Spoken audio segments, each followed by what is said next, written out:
Welcome back. I'm Ian Masters, and this is Background Briefing, available 24/7 at backgroundbriefing.org. And joining us now is Stephen Harper, a professor at Northwestern University and a regular contributor to The American Lawyer.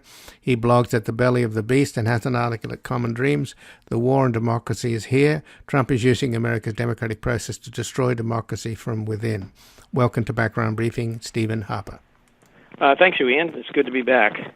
Well, thanks for joining us. And it's pretty ironic that Ukrainians are fighting and dying for democracy and the rule of law, and the former president of the United States is cheering on Vladimir Putin, who he calls a genius, and said he's fighting the war in Ukraine out of love. Is there likely to be any change now in the fact that Trump controls the Republican Party and the primary process, because that's where the Trumpsters are all fired up? So what's the landscape look like, since you track the political landscape?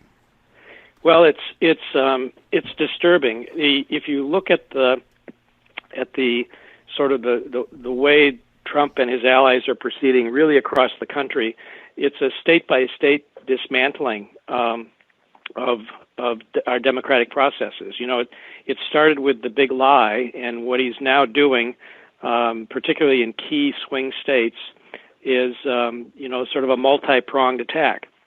It includes voter suppression.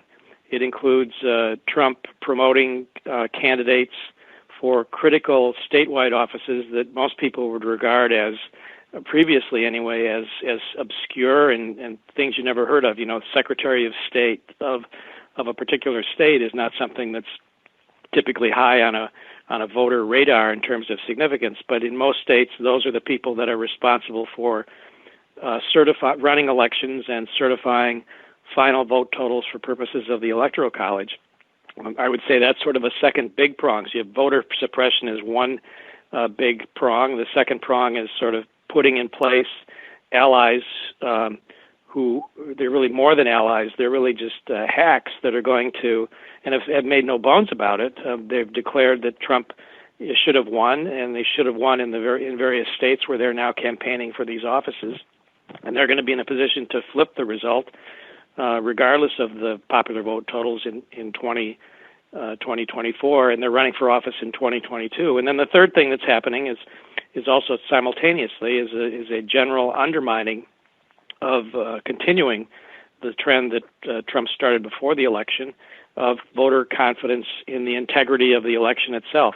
And you're seeing that. You saw that play out in a very big way in the Maricopa County, Arizona audit, which became a really big, that was sort of their cause celeb for Trump and Republicans, and it turned into a debacle for them.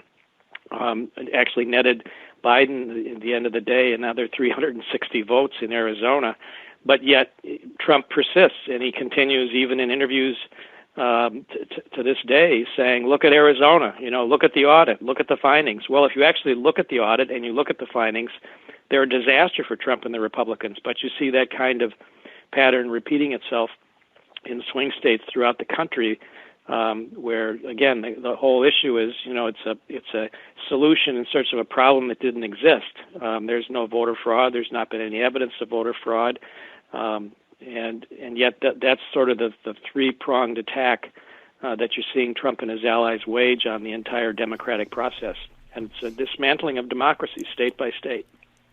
So specifically by targeting these races for Secretary of State, he's got his candidates right in a lot of the key states, in Pennsylvania, in Arizona, and in Georgia, to name a few, right? Yep.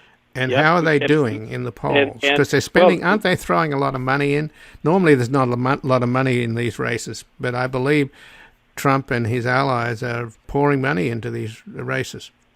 Yes, some they are and some they aren't. I mean, one of the poster children for Secretary of State is the person that Trump has endorsed in Michigan, Christina Caramo, who is a Trumpist. She claimed that right after the election that the insurrection, or right after the insurrection, I should say, that it was Antifa pretending to be Trump supporters, which is nonsense. She appeared and spoke at the QAnon convention last fall, and is the leading fundraiser among the various GOP competitors for the Republican nomination for Secretary of State in Michigan. So the really unfortunate part is that these candidates, because of the nature of Trump's base and the loyal support that he engenders, are faring very well. In fact, they're faring so well that even the candidates that are not as outspoken as someone like Karamo is are loath to say anything that might put them crossways with Trump. So it's a party-wide problem. It's a Republican party-wide problem, and there's no easy solution for it other than for voters to make sure that those people don't win. But the voters who show up in Republican primaries are the more ideological ones, and they're the ones that support Trump. So well, that's exactly right. That's exactly right. And as you all know, and history teaches us, a well organized, enthusiastic minority can do a lot to take control of a party and ultimately of a country. Now, the only good news in all of this, I would say, is that there is a decent chance, if you can get sufficient knowledgeable both non-Trump Republicans as well as Democrats and as well as independents, to recognize some of these extremists for who they are, for the positions that they stand for, and to recognize that what they really are doing, they're really what they're promoting is, and the only way I can think about this is something akin. It's really akin to a cult. I am not a psychologist, but it sure looks. That's sure the way it looks most of the time in terms of the Republican Party. Look at how they turn on a dime if Trump turns on a particular issue, so the hope is that the extreme Trump faction of the Republican Party, even if it prevails in the primaries, will be so far out that in a general election they will lose. And again, I'm speaking with Stephen Harper, who's a professor at Northwestern University and a regular contributor to The American Lawyer. He blogs at the belly of the beast and has an article at Common Dreams, The War on Democracy is Here. Trump is using America's democratic process to destroy democracy from within. So what's happening then in terms of Mike Pence is taking on Trump in a Pence kind of way, which is kind of pathetic, but he's at least contradicting him after being a pathetic sort of loyal puppet over those 4 years. Now, at least he's distancing himself from Trump over Ukraine, and whereas Trump, of course, is praising Putin. And I'm wondering what kind of traction Pence has with the Trump people. I don't imagine, after they were chanting "Hang Mike Pence" on January the 6th, I imagine he's not popular with them. But how's this Ukraine war and Trump's pro-Russian stance playing? Is it affecting the equation at all? I think it's putting Republicans, including people like Mike Pence, in a very uncomfortable position, because what Trump is doing, the things that he's saying, are so at odds with the reality that we see on our TV screens. You see the death and the destruction. You see the what really looks like crazed conduct and behavior on behalf of Putin. He sits in these offices, with 20 or 30 foot long tables separating him from everyone else in the room. And you do really get the sense that this is somebody, and I'm not the first one to say this by any means, and I'm by no means a Putin expert, but you do get the feeling, as others who know him and have studied him for a lot longer have said, that you have a guy who's unhinged.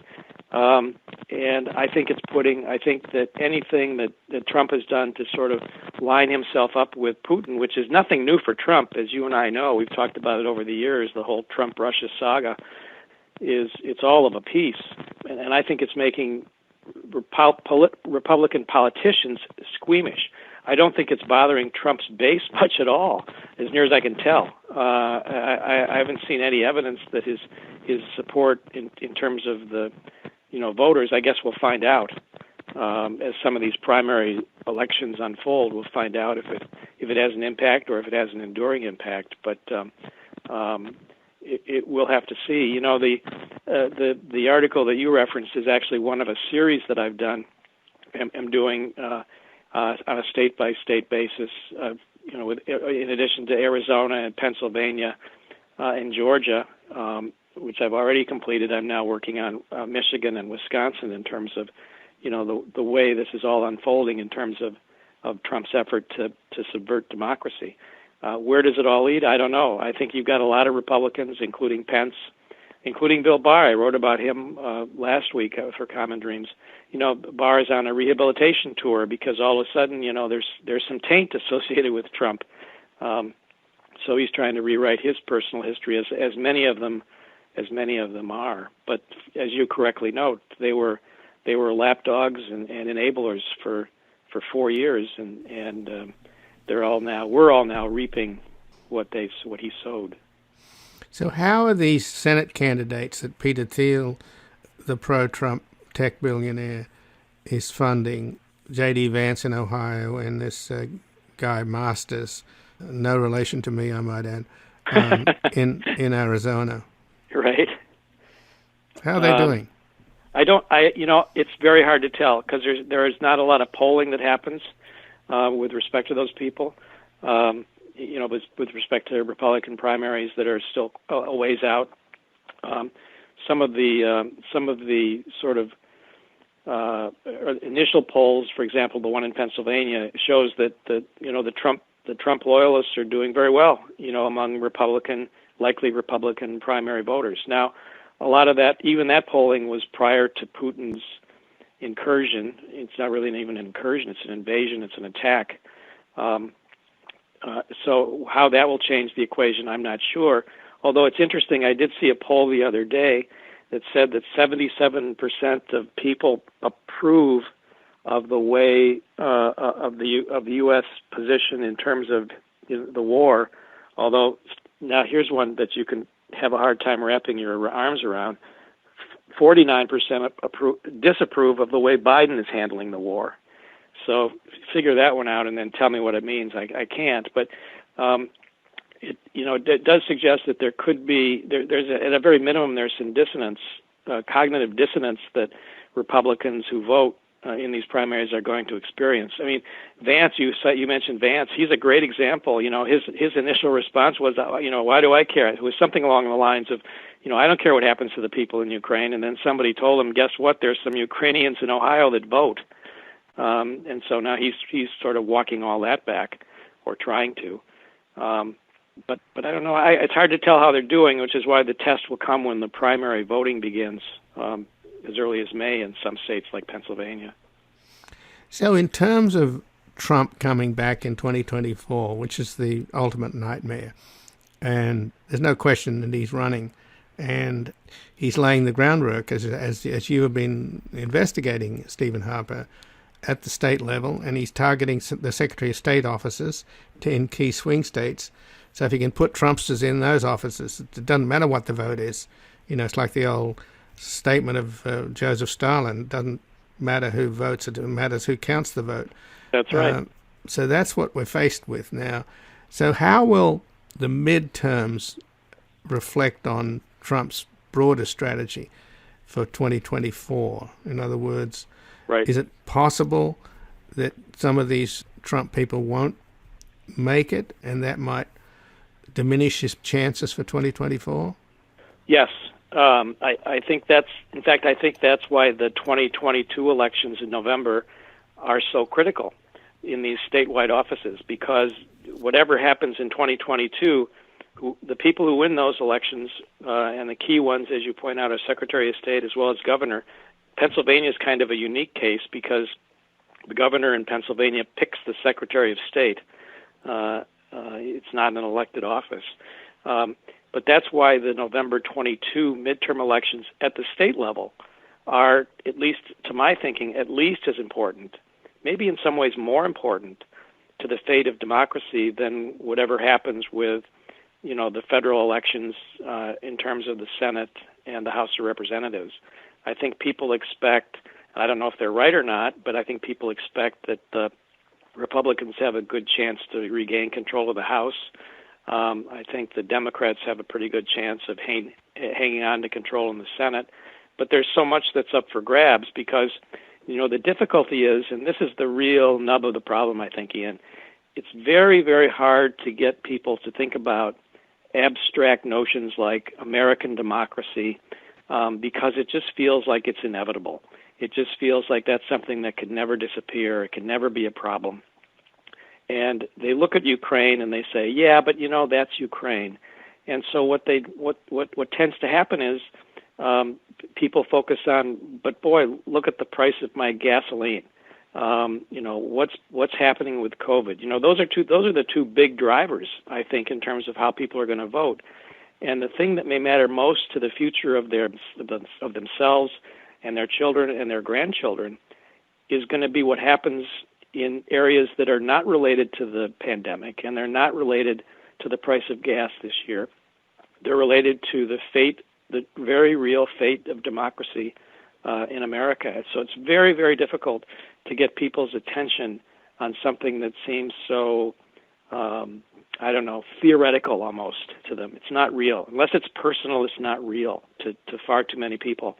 The only good thing, I guess you could say, and I wouldn't even characterize it as a good thing, but the only thing you can say about Ukraine that might be a little bit helpful for people in understanding it is this is what it looks like. Ukraine is what it looks like when someone attacks democracy in a very obvious, overt way, but the end result can be just as ugly if it happens from within. In a way that is less obvious to people as it is occurring. Well, maybe Biden next week in Brussels at the NATO conference can address the issues of democracy in a way that maybe appeal to American voters, but I'm not sure that presidential speeches, particularly from Biden, who's not that great at any rate, make a lot of difference. So. I think you're right. I think you're right. And that's why I think at the end of the day, people tend to vote based on how they feel. How do they feel they're doing? How are things going for them? And in that respect, I fault the Democrats because if you just look objectively at some of the achievements that the Biden administration has already had, the infrastructure package, which was a monumental, historic thing to happen. I have disagreements with certain aspects of the way he's been handling the pandemic, but it's light years ahead of anything Trump was doing in his mishandling it and misleading people about the pandemic. If you look at even things like foreign policy, people became so accustomed to Trump saying things like, well, what's so bad? Why can't we get along with Putin? What would be so bad? Would it be that bad if we got along with Putin? And it became kind of maybe it's not that big a deal. Maybe Russia's not that big a deal. And it's only when you have these sort of stark events that feel very real to people. And I'm not sure Ukraine is real enough for people to understand the significance of the loss of democracy or the erosion of democracy. It's very, very difficult to get their attention, and even more difficult to get their vote. Well, Stephen Harper, I thank you very much for joining us here today. My pleasure, Ian. Thanks for listening. Thanks to your listeners as well. And again, I've been speaking with Stephen Harper, who's a professor at Northwestern University and a regular contributor to The American Lawyer. He blogs at the belly of the beast and has an article at Common Dreams. The war on democracy is here. Trump is using America's democratic process to destroy democracy from